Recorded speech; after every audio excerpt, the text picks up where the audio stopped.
నమస్తే అండి. దేశంలో నేటి పరిస్థితులు చూస్తుంటే దేశంలో ఉన్నటువంటి ప్రతి ఒక్కరి రక్తం కూడా ఇప్పుడు మరిగిపోతుంది. కాశ్మీరును ఆక్రమించేటప్పుడు ఆ సమయంలో పాకిస్తాన్ నుంచి దాడి జరిగినప్పుడు ఆ కుట్ర అప్పుడు ఆ నొప్పి తెలియలే. ఆ సమయంలో సైన్యం అనేక వేల మంది మరణించినటువంటి పరిస్థితుల్లో కూడా చాలా చాలా లోతుగా ఆలోచించే వారికి తప్ప మిగతా వారికి పట్టలేదు. కానీ ఈ మధ్యకాలంలో కాశ్మీర్లో ప్రశాంతమైనటువంటి వాతావరణం, ఇండియాలో ఉన్నటువంటి వారు కాశ్మీర్లో పర్యటించటం, ప్రశాంత వాతావరణం పెరగటం, అటాచ్మెంట్స్ పెరిగాయి. ఆర్టికల్ 370 రద్దు తర్వాత స్వేచ్ఛగా టూరిజం విపరీతంగా జరుగుతుంది. టూరిస్టులు అక్కడికి వెళ్తున్నారు. సంవత్సరంలో 2-3 కోట్ల మంది వరకు కూడా పర్యాటకులు దేశం నలుమూలల నుంచి వెళ్తున్నటువంటి పరిస్థితి. అయితే దేశంలో 144 కోట్లు ఉన్నటువంటి మన దేశంలో సుమారు ఈ మధ్య కాలంలో 15-20 కోట్ల మంది వరకు కూడా సందర్శించడము, వాళ్ళు ఆనందంగా అక్కడ ప్రయాణం చేస్తూ సందర్శిస్తూ ఫోజులు ఇస్తూ దిగటం, ఆనందంగా ఉండటం, తమ వారికి ఆ విషయాన్ని తెలియజేయటం ద్వారా కాశ్మీర్ పైన అందరికీ కూడా స్నేహపూరిత వాతావరణము అవగాహన వచ్చేసింది. అలాంటి సందర్భంలో ఇప్పుడు పెద్ద ఎత్తున టూరిస్టుల పైన జరిపినటువంటి కాల్పులు ఇప్పటి వరకు కూడా మతం గురించి అంశాలు తెలియనటువంటి వారికి కూడా అక్కడ ఉన్నటువంటి మహిళలే చెప్పినటువంటి మాట. శరద్ పవార్ గారి బంధువు ఒక మహానుభావురాలు స్టేట్మెంట్, నీవు భారతీయుడివా కాదా అని అడిగి మరీ కాల్చి చంపారంట. పాకిస్తాన్ వాడివా అని అడగరుగా, హిందువా కాదా అన్నది కడ్రాయిలు విప్పదీయించి మరీ చూశారంటే సుంతి చేస్తారు. ముస్లిమా కాదా అని ముస్లింలకు సంబంధించిన విషయాలు చెప్పకపోతే కాల్చి చంపారు అన్నటువంటిది ఓపెన్గా చెప్తున్నారు.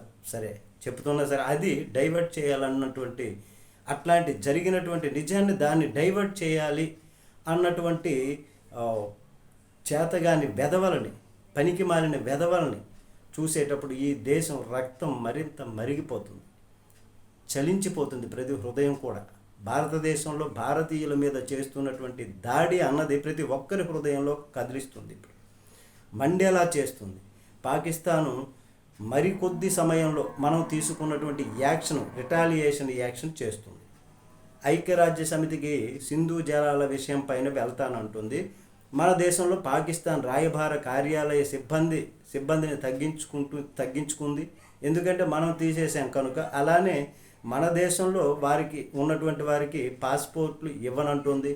అయితే వారు దేశానికి వెళ్ళి వ్యాపారాలు చేసేవారు కానీ ఇతర కార్యక్రమాలు చేసేవారు కానీ అట్లాంటి పనికి మాలిన వాళ్ళు ఎవరు ఉండరు కదా.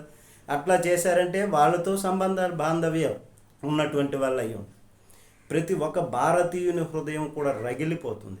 ఈ సమయంలో మెచ్చుకోవాల్సింది ఒకటండి, Congress party full support statements ఇస్తోంది. మల్లికార్జున ఖార్గే లాంటి వారు కూడా ఇది దేశం మీద జరిగినటువంటి దాడి అని చెప్తున్నారు. అలానే షుక్లీ లాంటి వాళ్ళు కూడా బాధ్యతగా ఉంటూ సపోర్ట్ చేస్తూ ఇది దేశం మీద జరిగినటువంటి దాడి అని అంటూ నిరసన కార్యక్రమాలు చేస్తున్నారంటే ఎంత హృదయాలు కదిలిపోతున్నాయి. దేశంలో ఉన్న అన్ని సామాజిక వర్గాలు కూడా ఏకతాటిపైకి వచ్చి ఏకమై ముక్త కంఠంతో నిలదీస్తున్నాయి. పాకిస్తాన్ తీవ్రవాదం మేము చేయలేదు, మేము కాదు పంపించాలి అనేటటువంటి డైవర్షన్స్ తీసినా కానీ అలాంటి వాళ్ళను ఎవరు కూడా నమ్మరు. వాళ్ళు తీవ్రవాదం అని నిలదీస్తుంది ఈ సభ్య సమాజం. పాకిస్తాన్ పంపించే ఉగ్రవాదులు అన్నది నమ్ముతున్నారు. అందరూ కూడా యాక్షన్ కోసం వెయిట్ చేస్తున్నారు. అది 1 నెల 2 నెలల 3 నెలలు పట్టొచ్చు. యాక్షన్ అన్నది తీసుకునేటటువంటి విధంగా అడుగులు పడుతున్నటువంటిది. నమస్తే.